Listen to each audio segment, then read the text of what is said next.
Today, we wanted to continue to study the Diamond Sutra. Diamond actually means it's very sharp. It's better than knife, any kind of a knife. Because its sharpness can cut through everything. So we use diamond as a way to describe the highest level of wisdom. That wisdom can cut all kinds of illusions and wrong understandings, build up right understanding. So we call this Diamond Sutra. It's very popular in China.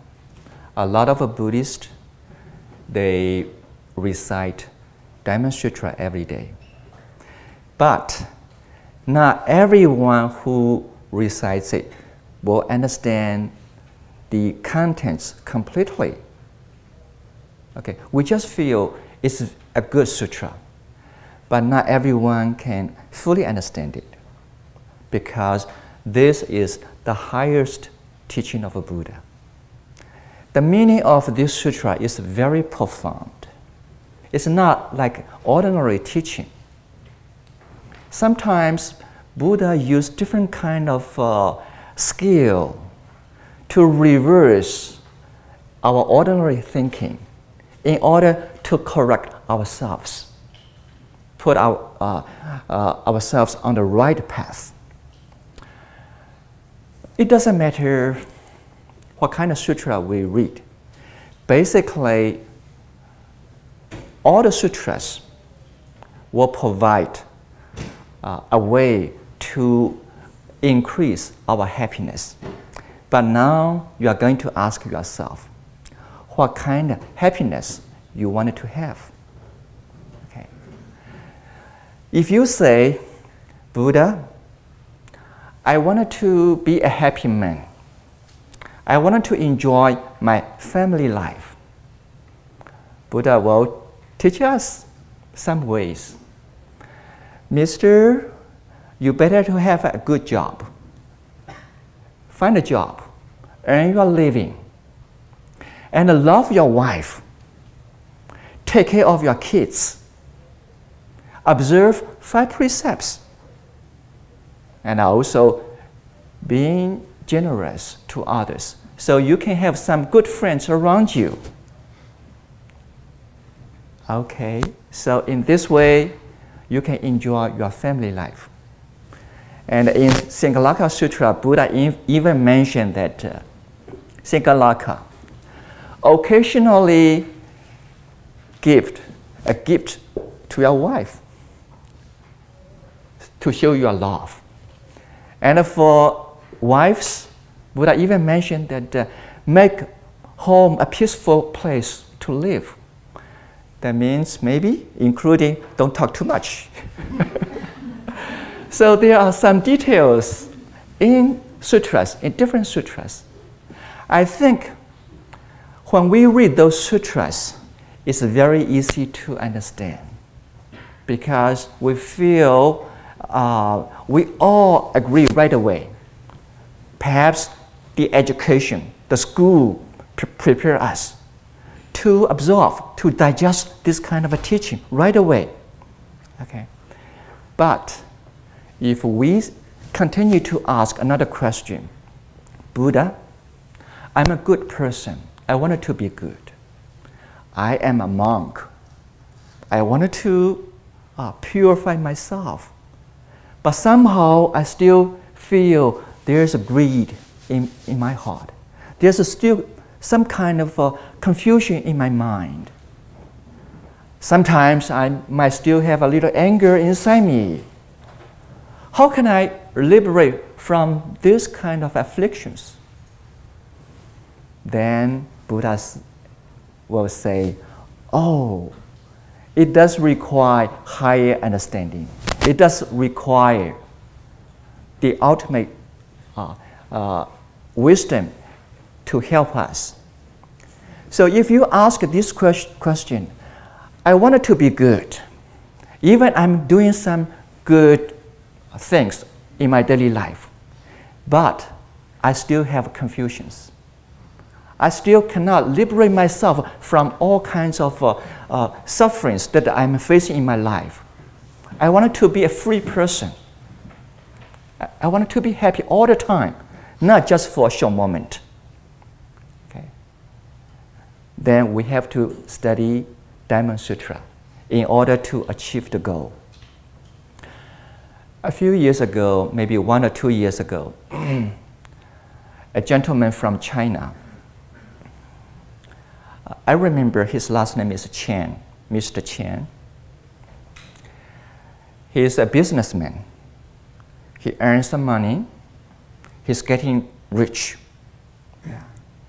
And one day he said, I wanted to donate my money for a good cause. I wanted to do some charity work in China. So he makes some donations around China.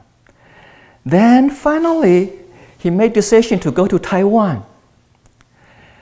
Many years ago, China was very poor. After a few decades, some people getting very rich. So I wanted to go to Taiwan to do some charity work, to give some needy some money. So he went to Taiwan. Taiwan is a free place. So he did something over there. But after he stayed in Taiwan for some time, some people appreciate, especially those needies. When I go to you, Mr. Chen, you give me some money, thank you. I don't mind how you do it, but as long as I get some money, I'm okay. But some local Taiwanese, after they read papers from newspapers about his news, they discovered that Mr. Chen doing something good at the same time try to make a lot of publicity for himself. He always tried to, invite reporters go with him.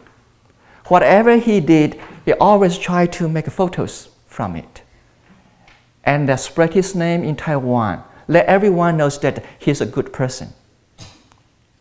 So because of this, some local people started to feel not comfortable.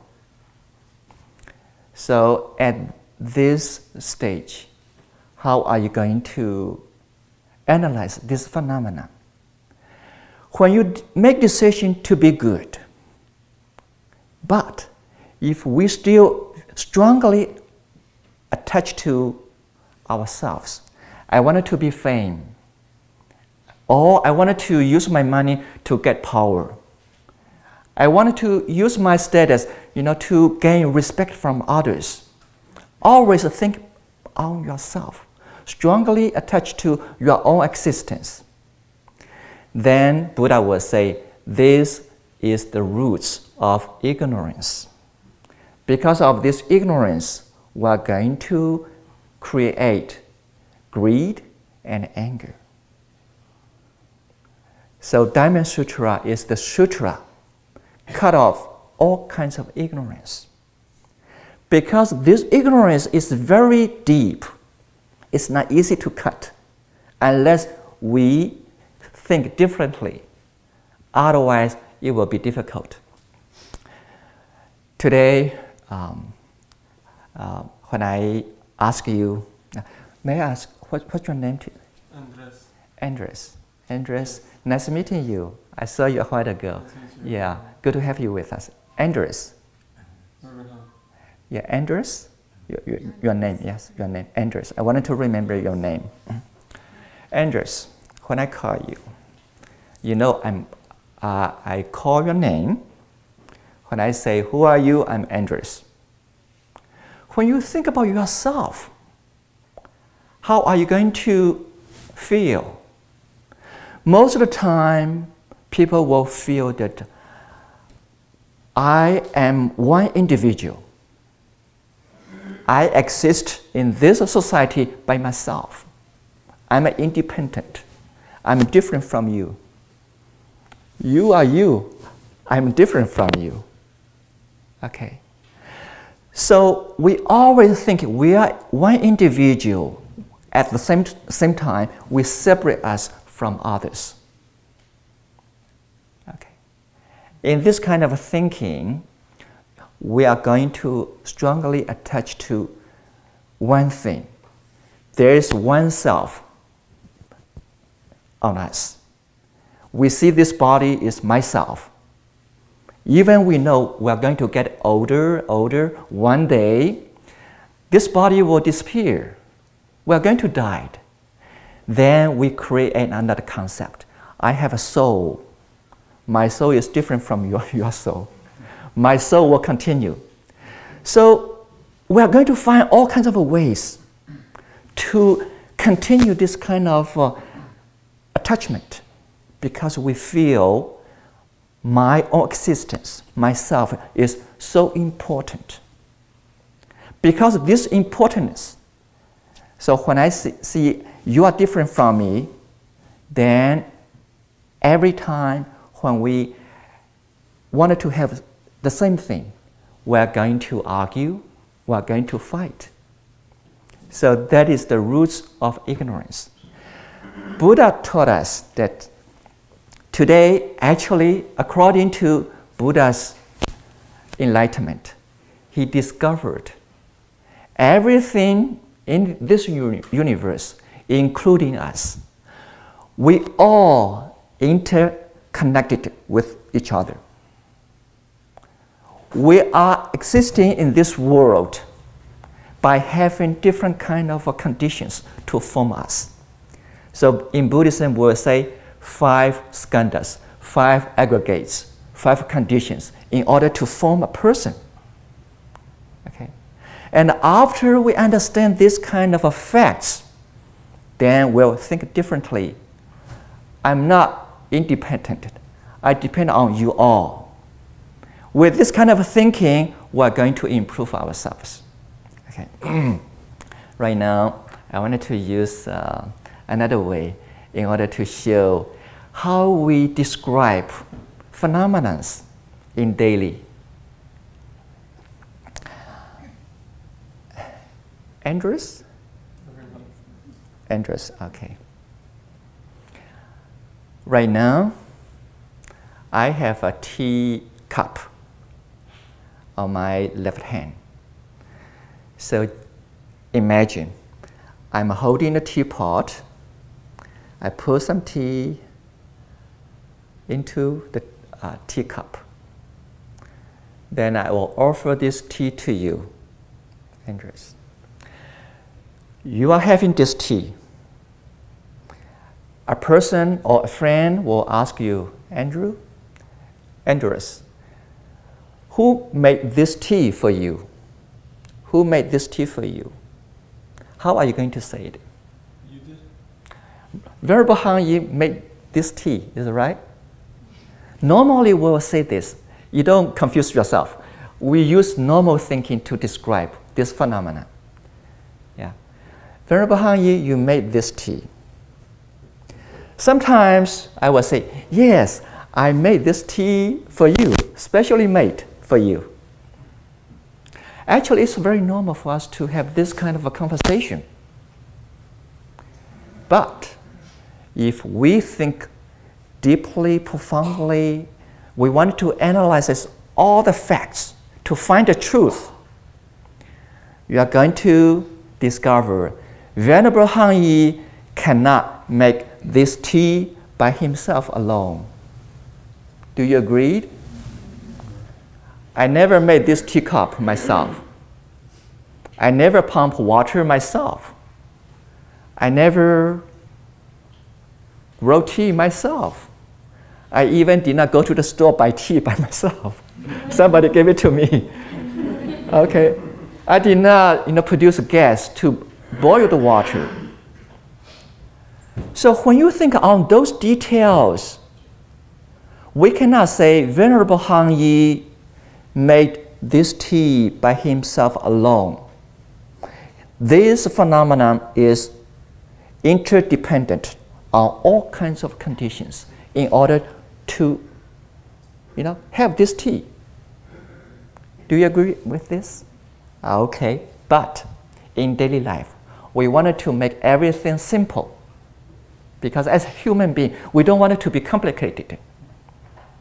When we go to airport, oh, it's very good to have a flight sitting in this kind of aircraft. It's so comfortable, it's fast. We don't want it to know how to make aircrafts. Of course, it's not necessary for us to know. But somebody has to know how to make aircrafts. Okay. Over here, okay, it's not necessary for us to understand how to make this tea because it's not that important. But it's important for us to know how we exist in this world. What is the relationship between us? How can I manage ourselves better in order to avoid all kinds of conflicts, all kinds of fighting, all kinds of anger? I think it's important. Yes. Okay, then Buddha will say that we have to learn another idea, no self. When people hear this word, no self, we cannot understand it. I'm here. Yeah, this is myself. Why you say no self? Okay. Then the more we think, one is we still continue to attach to the existence of ourselves. We cannot change, we cannot adjust. Another attitude is we accept this teaching, but we are going to have another conclusion. There is no self means nothingness. There's no you. There's no I. It's not correct. So when we see anything in front of us, including yourself, you cannot say this is the permanent existence of yourself, unchangeable self. We cannot say this. And also, you cannot deny a person who is sitting here. You still cannot deny this phenomenon. So the next step is I'm going to use this lighter to ask you your name, Andrew?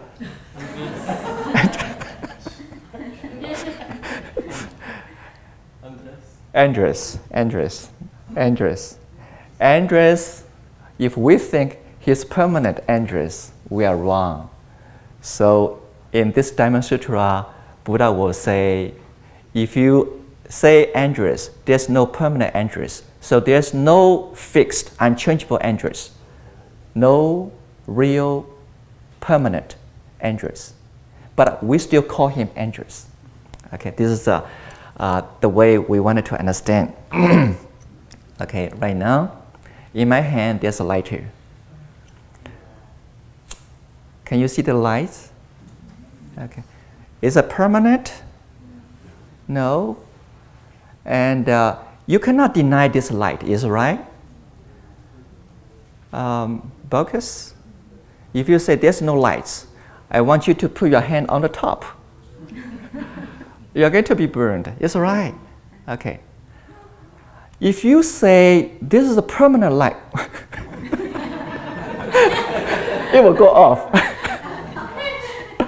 When there are conditions changed, the conditions are changed, it will goes off. Okay. When this light goes off, can you say there's no lights anymore? Can you say this? There's no more lights. Jessica, we cannot say this, is right? Okay, because when I decided to push it again, the lights come up again. So everything we see, including ourselves, when there are conditions formed, we are going to have phenomena to see. When the conditions are changed up to a certain stage, certain phenomena will disappearing slowly. So this is the facts. Because this is the facts, so we cannot say my existence is permanent, fixed existence, because it's changing constantly. At the same time, because all the conditions are still there, we cannot deny this phenomenon, especially the function of this phenomenon. So we cannot use the concept of nothingness. So according to Venerable Nagarjuna's teaching, he said, why Buddha taught us no self? Because every one of us will attach to self. He said, if everyone attached to no self, perhaps Buddha will say there's a self. Okay. If you say there's no lights, there's lights to show you. If you say this is a permanent light, lights will go off. So this is a way we have to perceive and to develop our right understanding. And today, okay, after I demonstrate this to you, I would like to invite someone to read the 14th chapter of this sutra for us. Who wants to, Brad? Okay, you don't have the copy. So okay. If you can just look over your neighbor's shoulder, if you have a spare one, you can share. Please let us know, because we have more Address. people. Chapter 14. Chapter 14, please. Just look over each other's shoulders. So Okay. we can share. Please read the first paragraph and then stop for a while. Yes. When he had learned this much and penetrated deeply into its significance, the Venerable Saputi. Was moved to tears. He said, "World-honored one, you are truly rare in this world. Since the day I attained the eyes of understanding, thanks to the guidance of the Buddha, I have never before heard teachings so deep and wonderful as these. World-honored one, if someone hears this sutra, has pure and clear confidence in it, and arrives at insight into the truth, that person will realize the rarest kind of virtue. World-honored one, that insight into the truth is essentially not insight. That is what the Tathagata. Tathagata calls insight into the truth." Thank you. Let's think for a while. If Mr. Chen had an opportunity to study Dhamma Sutra, Buddha still encouraged him to do the charity works in Taiwan, but he will do it differently. Is that right? Yeah, because he understands that when we practice virtue, generosity, we don't want to use our egos, our self-attachments, our arrogance to do it. Because with this kind of a manner, even you are doing something good, but it's not pure practice. Okay, let's continue. World-honored one, today it is not difficult for me to hear this wonderful sutra, have confidence in it, understand it, accept it, and put it into practice. But in the future, in 500 years, if there is someone who can hear this sutra, have confidence in it, understand it, accept it, and put it into practice, then certainly the existence of someone like that will be great and rare. Why? That person will not be dominated by the idea itself, by the idea of self, a person, a living being, or a lifespan. Why? The idea of a self is not an idea, and the ideas of a person, a living being, and a lifespan are not ideas either. Why? Buddhas are called Buddhas because they are free from ideas. Thank you. How many of you can swim? Okay, many of you can swim. That's good. A few, maybe 10 years ago, because I had low back pain, I went to the doctor. I told the doctor I don't want to take painkillers. I don't want to have an operation onto my back. The doctor told me, maybe it's better for you to learn how to swim. To swim? Okay. I was afraid of water since I was about 5.5 years old. I almost drowned by the water. So it was difficult for me to learn a swimming lesson. And every time when I wanted to swim, I swallowed waters. I couldn't float myself. Then one day, I talked to a member, and he told me that you have to push hard. You have to kicking, constantly kicking, pushing. And after I learned how to push, I learned how to kick, I still cannot swim. Then another time, I talked to a member again. I said, please tell me how to swim better. He said, Venerable Hang Yi, you have to get rid of your fears in the water. Don't be afraid of the water. Oh, I said, that's very good. It's also a good practice for a monk. Okay? Don't have fear inside you. Okay? You have to relax. Relaxation is important. But I still couldn't swim properly. So another time I asked another member, I said, could you teach me how to swim better? He said, very easy. Don't be afraid of death. Oh, there's another profound teaching. I learned all kinds of skills from your brother, and I also remember, don't be afraid of water, don't be afraid of death. Swim, swim, little by little, little bit by little, pushing, kicking, pushing, kicking. After you learn a swimming lesson for some time, you actually can float and swim, and you don't continue to swallow water. Are you going to still keeping those ideas in your mind when you swim? Basically, today when I swim, I just swim naturally. I will push water automatically. I will kick naturally. I will be floating in water naturally. Today, if I still continue to say, don't be afraid of death, don't be afraid of water, kicking and pushing, it's a burden, it's right? It's right. So no ideas, finally. Ideas, good ideas, will help us to improve ourselves.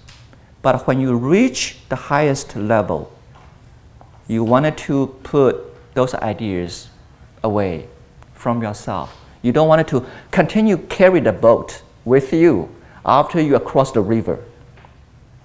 So this is the fundamental, very essential teaching from Buddha. How can we be lighter, be freer, without with having detachments from the ideas? Brad, please continue. Yes. The Buddha said to Subhuti, that is quite right. If someone hears the sutra and is not terrified or afraid, he or she is rare. Why? Subhuti, what the Tathagata, yeah, calls Paramita. The Yeah. highest transcendence is not essentially the highest transcendence, and that is why it is called the highest transcendence. Subhuti, the Tathagata, has said that what is called transcendent endurance is not transcendent endurance. That is why it is called transcendent endurance. Why? Subhuti, thousands of lifetimes ago, when my body was cut into pieces by King Kalinga, I was not caught in the idea of the self, a person, a living being, or lifespan. If at that time I had been caught in any of those ideas, I would have felt anger and ill will against the king. Thank you, Brett. Let's rest for a while.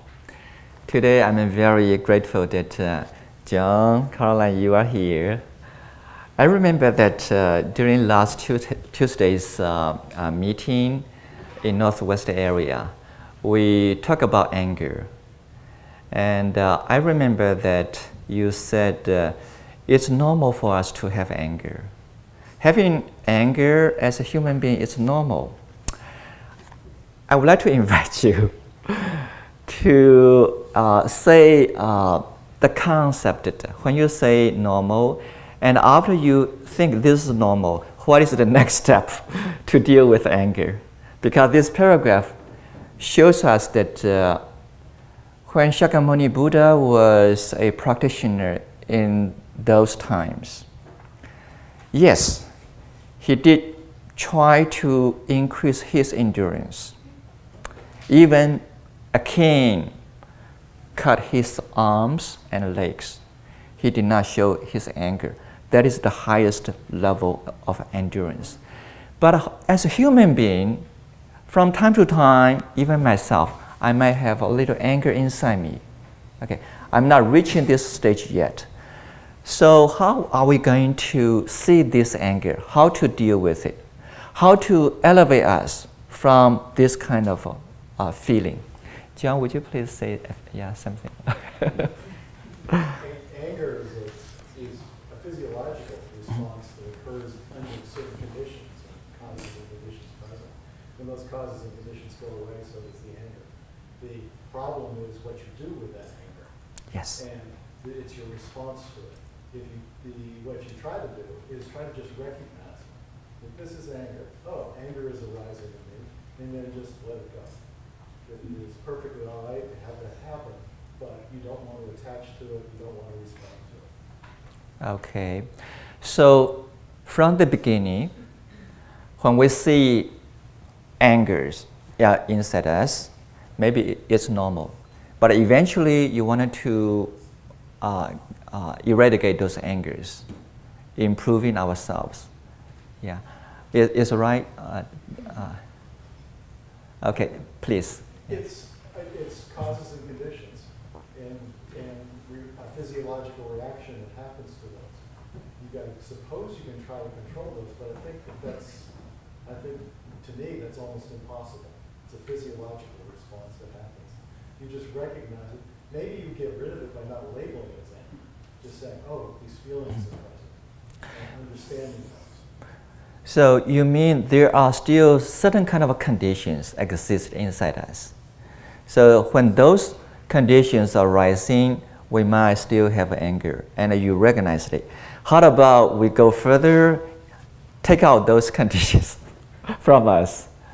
Is it possible? I think it's possible. Yeah, because when I was young, my personality was not that friendly. Sometimes the way I think, for example, we wanted to clean the floor. I hope we can clean thoroughly. I wanted to mop this floor. I hope I can clean all corners, all hiding place.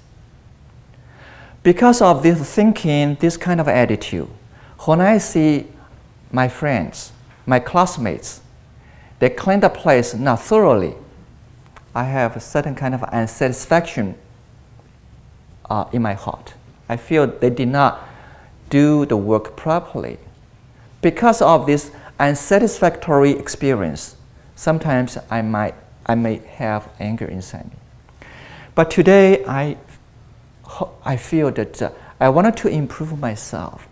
When I see the same phenomenon, because I try to do in different way, take out some of the conditions inside me. So my anger is getting less. I might still have some anger inside me, but I discover when I compare myself with 20 years ago, I'm much better. So that means we are able to do something to improve ourselves. And finally, and also we can achieve this kind of a stage. For example, what is the purpose of anger? You hit me, I'm going to hit you back. As a human being, you talk dirty to me, I'm going to talk back. If we say it's normal, we're going to talk to each other in a very negative way. So in the end, both ourselves, this person and another person may not feel comfortable at all. Okay, we have to find a way how to improve our friendship. So you hit me, and I wanted to find a way how to deal with this kind of phenomenon. Should I have anger inside me to hit you back, do something to to fight back, or I wanted to reduce, or I wanted to eradicate this phenomenon to be continued in the future. So at the moment, I wanted to think in different way. Yeah. So we have to have a skill how to prevent further anger, further fighting among us. Not just simply show our anger at this moment and without improving ourselves. Okay. Because actually anger is going to directly hurt yourself first. Because anger inside us, if we have anger, I'm angry, myself is going to be hurt first. Yeah, not others. Yes. Okay, any other thoughts for this area? Any other thoughts? Yes. Andres, yeah. Andres? Yeah, I was Yes. going to say, you have anger when somebody hits you. The thing that you want to protect is your reputation. Like, you want to protect your status, so you want to hit them back. But it's because, like, if we weren't attached to this status, because you know how everything's impermanent and eventually our lives will just be like nothingness, then we shouldn't be attached to ourselves, so we shouldn't get angry. Mm-hmm. It's like a waste of energy Mm-hmm. to be angry. Okay, okay. Yes. Oh. Let's see, yes. I had some thoughts about that also, about anger. Recognizing that anger is a part of me, and then recognizing also that I get angry because I get attached to something in my life helps me to see it from a different perspective. I can ask myself at that point, do I want to hold on to this attachment, or do I want to let it go and help me with that anger? And sometimes I say, yes, I can let go, and sometimes I say, no, I can't let go right now. And both are okay. Yes. Thank you, Brandy. Yes. It's our instincts too, like animals, they instinct to protect their territory. So it's like, instincts are hard to control. Yes, yes. Actually, yesterday,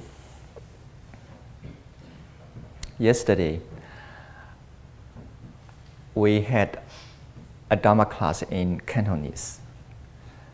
I did mention that if you have a chance to watch Olympic sports, those divers, they jump from about 3 stories high, spin themselves, then get into the water. Even, it's not that complicated. Even when we compare with other things, it's not that complicated. You just jump and spin yourself. Just jump, okay?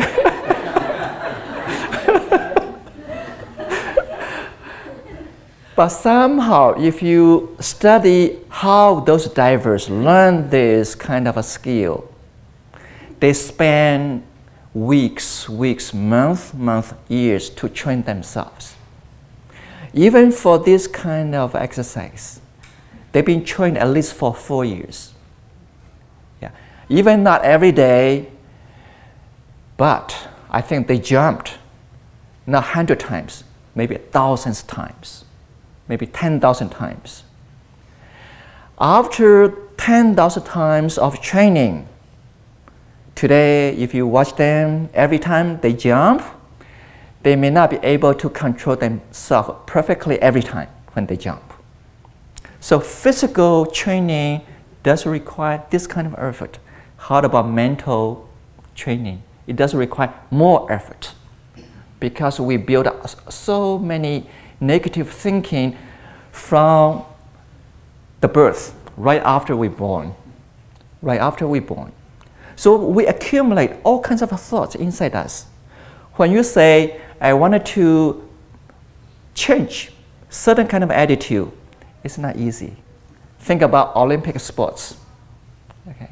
So today, let's be patient. Let's make a vow. Let's continue on the practice. As long as we don't give up, continue.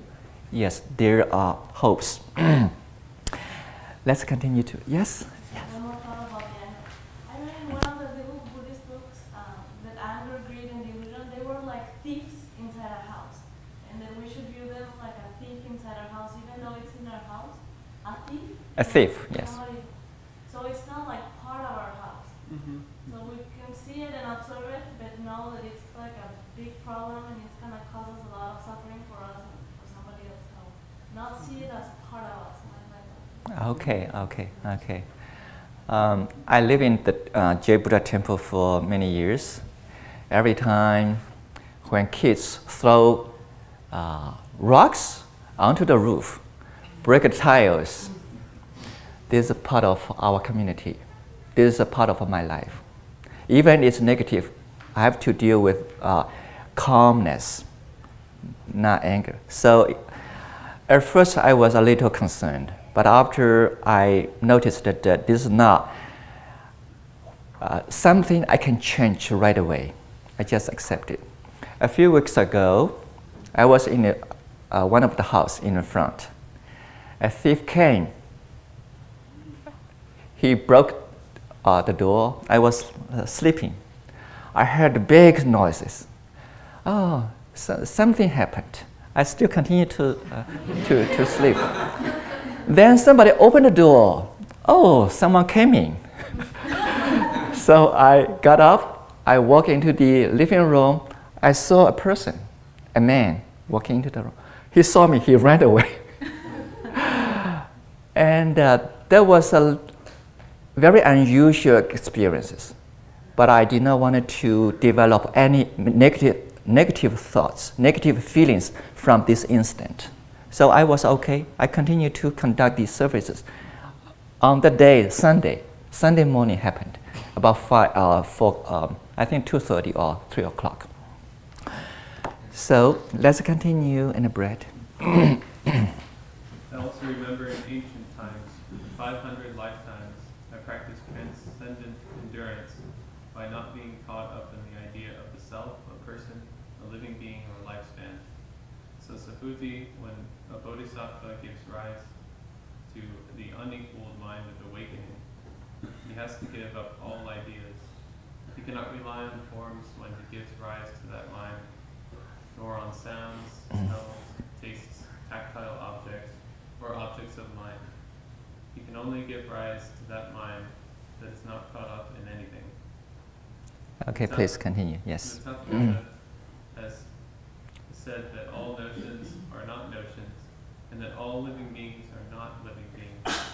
Subhuti, the Tathagata, is one who speaks of things as they are, speaks what is true, and speaks in accord with reality. He does not speak deceptively or to please people. Subhuti, if we say that the Tathagata has realized the teaching, that teaching is neither graspable nor deceptive. Subhuti, a bodhisattva who still depends on notions to practice generosity, is like someone walking in the dark. When he will not see anything. But when a bodhisattva does not depend on notions to practice generosity, he is like someone with good eyesight walking under a bright light of the sun. He can see all shapes and colors.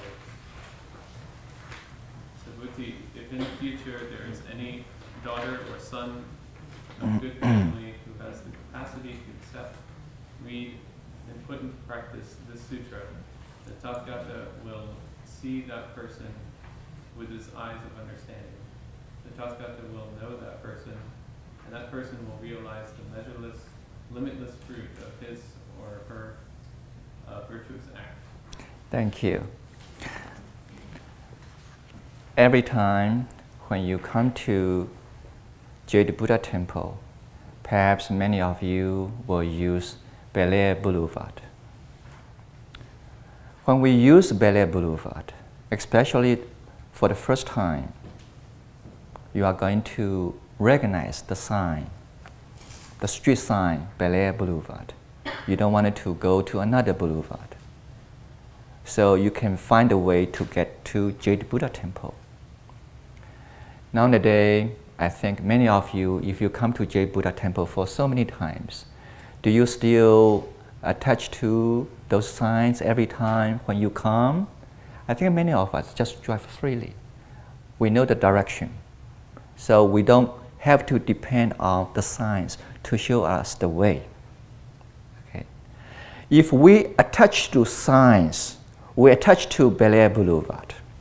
One day, when the mayor decides to change this boulevard's name by using Larry Boulevard.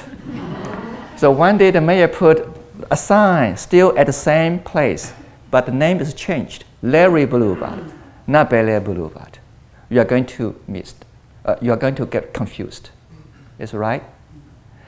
So everything is changing all the time if we rely on signs, symbols.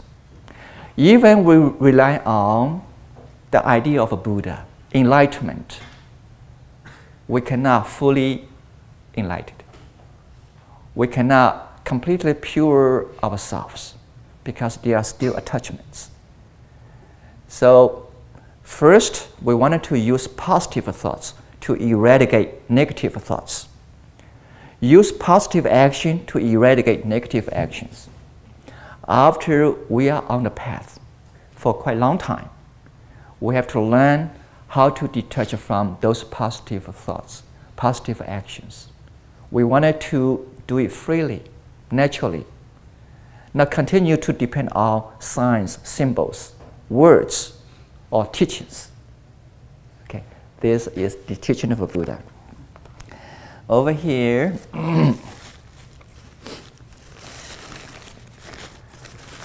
when I open this, you are going to see a peach. John, when you say this is peach, if you say this is permanent, unchangeable peach, no. Buddha will say this is no peach. Okay. So if you attach to this peach, you see this is a peach individually exists in the world. It's unchangeable. Okay. We are wrong. So Buddha said there's no real peach permanently exists in this world. But after we understand this teaching, we still have to be able to recognize this is a peach. We give it this name, we call it peach.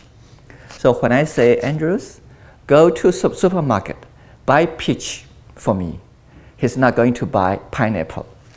Is that right? Okay. And also, peach even is a still conditional existence. But if you are hungry, if you are thirsty, it's very useful, very cherishable. You can eat it. Okay. If this is a permanent peach, Andrews, you cannot eat it. It's a permanent. How are you going to bite it? It's impossible. So when we think clearly, today you still call this peach. It's eatable.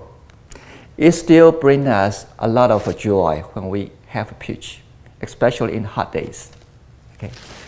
So this is for you.